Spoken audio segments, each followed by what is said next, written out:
सेनापति जी, सेनापति जी, सेनापति जी, उस दुष्ट दानव ने आज फिर से हमला किया और ये पिछले 2 माह में तीसरी बार है। दानव? 2 महीने में तीसरी बार? वो कह रहा है सब? क्या बोल रहे हो तुम? हाँ सेनापति जी, दानव कहाँ से आता है, कहाँ चला जाता है, किसी ने भी नहीं देखा है उसे आज तक। फिर भी जब भी आता है बच्चों को उठा कर ले जाता है। हमें भी 2 बच्चों के शव मिले हैं। उनके शरीर पर अनेक घाव हैं। बहुत ही क्रूर हत्या प्रतीत होती है। मुझे इस बारे में तुमने पहले क्यों नहीं बताया? आप सम्राट के साथ उज्जैन गए हुए थे, तब से यह सब प्रारंभ हुआ है। सम्राट को इस सब का अंदेशा है? नहीं, उन्हें होना भी नहीं चाहिए। सम्राट अभी पूरी तरह से तंदुरुस्त नहीं है। मैं नहीं चाहता उन्हें किसी भी किस्म की फिक्र हो। इस मामले की हद तक तो मैं खुद ही पहुंचूंगा। सारे महल में पहरा बढ़ा दो, खास तौर पर राजकुमार सियामक और सुशील की हिफाजत के लिए। जाओ। जी।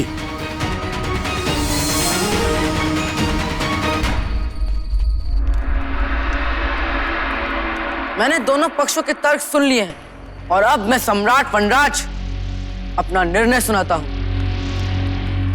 ऊर्त व्यापारी, तुमने अपने दास के साथ अत्याचार किया है और तुम दंड के पात्र हो। नहीं, कोई क्षमा नहीं है तुम्हारे लिए।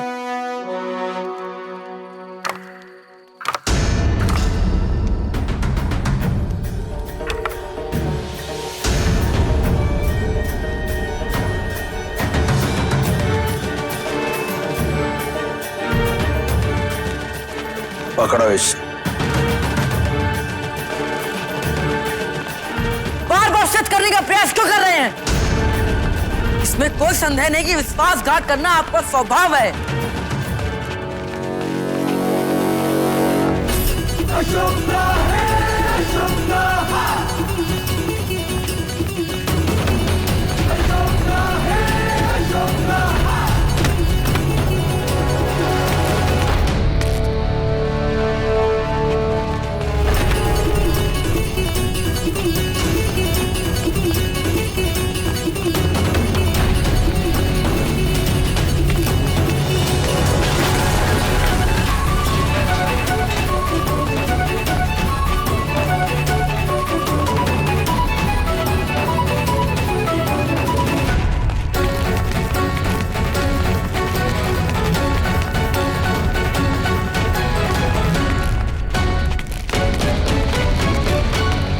आपने ऐसा क्यों किया आचार्य?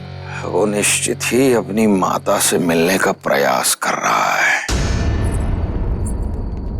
एक बालक पर इससे बड़ा अत्याचार और क्या होगा कि उसे अपनी माँ से मिलने भी न दिया जाए।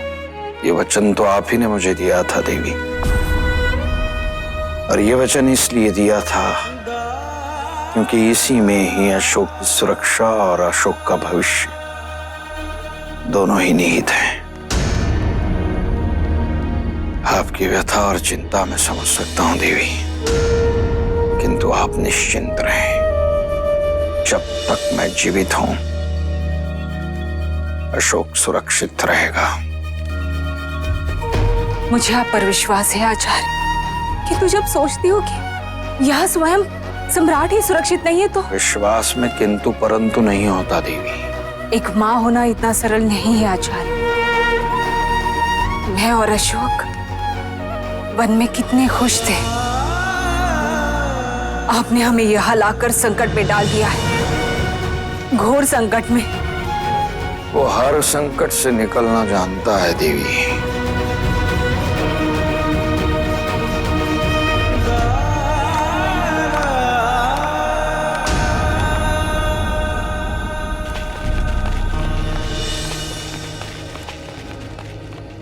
आचार्य चाणक्य को आप अभी तक समझे नहीं। वो 2 धारी तलवार है, पता नहीं चलता किस ओर से वार करें।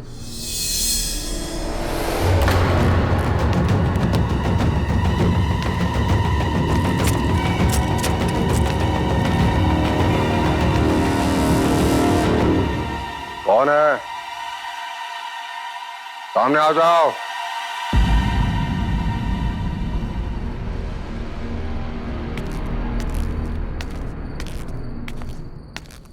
वाह, यदि आप आचार्य की मंशा देख पाते उनकी पैतृक छाया की कमी मैंने 14 वर्षों तक सही है। उनकी छाया रात से भी काली है सम्राट। न जाने कितनों को निकल चुके हैं। मुझे उन पर धनिक भी विश्वास नहीं है। कितने वर्षों के बाद अचानक यूं लौट आने के पीछे कोई बड़ा कारण अवश्य है। कारण है माँ। मेरे जीवन में आए संकट ही वो कारण है जो आचार्य को मुझ तक ले आए।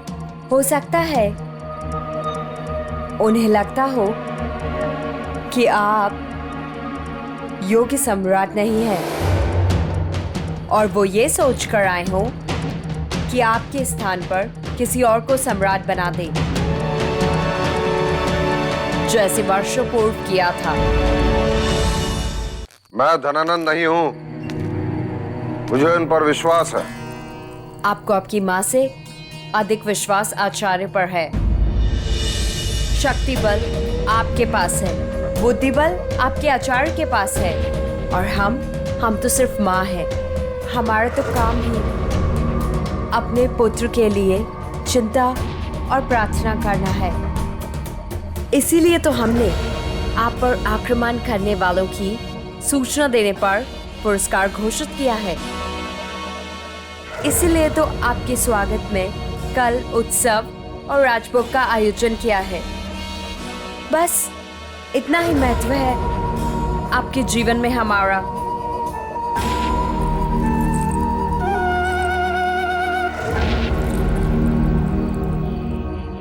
यदि हम आपकी सगी माँ होते तो शायद आप मेरी बात का मान करते।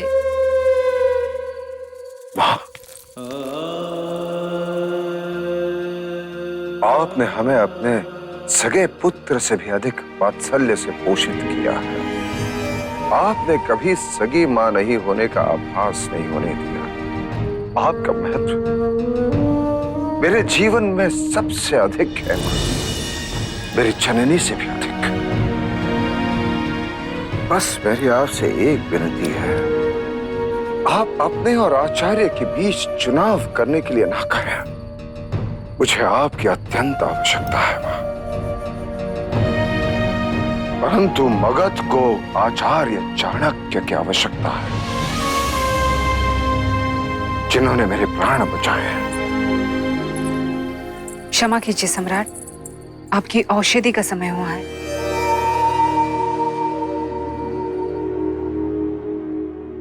सम्राट, मां,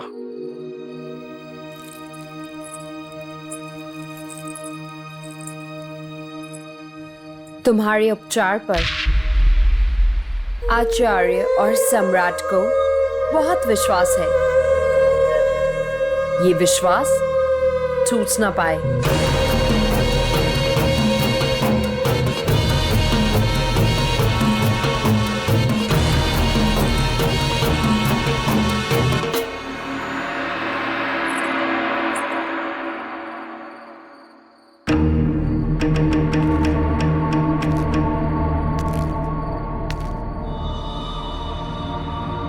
आज राजमाता मुझसे प्रसन्न होकर कोई ना कोई पुरस्कार जरूर देंगी। आज मुझे इस बात पर पूर्ण विश्वास हो गया है कि मैं मूर्ख नहीं हूं, क्योंकि अगर मैं मूर्ख होता तो इतना विशेष गुप्तचर्य कार्य राजमाता मुझे थोड़े ही नियुक्त करती।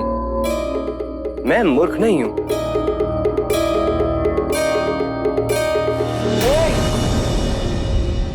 यह क्या कर रहा है? याद नहीं है राजमाता का कक्ष है।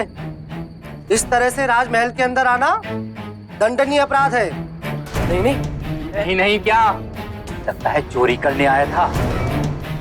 नहीं नहीं, मैं चोर नहीं हूँ। मैं तो यहाँ राजमाता से मिलने आया था, एक विशेष कार्य हेतु। विशेष कार्य? जरा हमें भी तो बताइए, वो विशेष कार्य क्या है? मैं ये आपको नहीं बता सकता। हमें मूर्ख समझ रहे हो? इससे बंदीगृह ले चलते हैं, तो कौड़े पड़ेंगे तभी से पता चलेगा, सब उगलेगा। नहीं नहीं, मैं झूठ नहीं बोल रहा हूँ, मैं सच कह रहा हूँ। मैं यही काम करता हूँ। सम्राट के अश्व कुलभूषण की देखभाल भी मैं ही करता हूँ। ये ठीक कह रहा है, मैंने देखा है इसे अस्कोश में, ये वहां ही काम करता है। यदि आपको अभी भी विश्वास नहीं तो आप खुद राजमाता से जाके पूछ लीजिए। हाँ ठीक है, हमें तुम पर विश्वास है, परंतु तुम इस वक्त राजमाता से नहीं मिल सकते। हाँ ठीक है, मैं सुबह आकर मिल लूंगा। जाता हूँ।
ये घाव तो बार बार खुल रहा है, रक्त रुकने का नाम ही नहीं ले रहा है।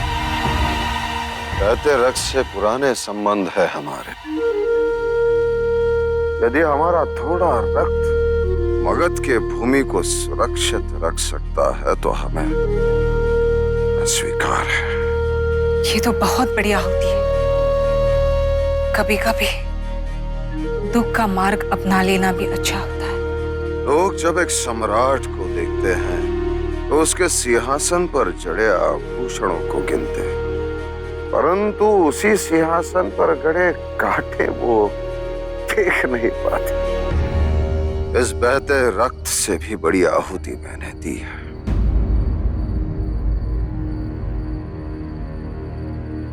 धर्मा की आहुति।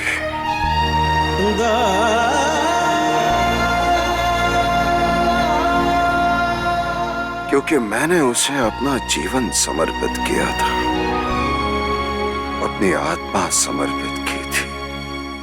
मेरा हृदय आज भी उसे पुकारता है।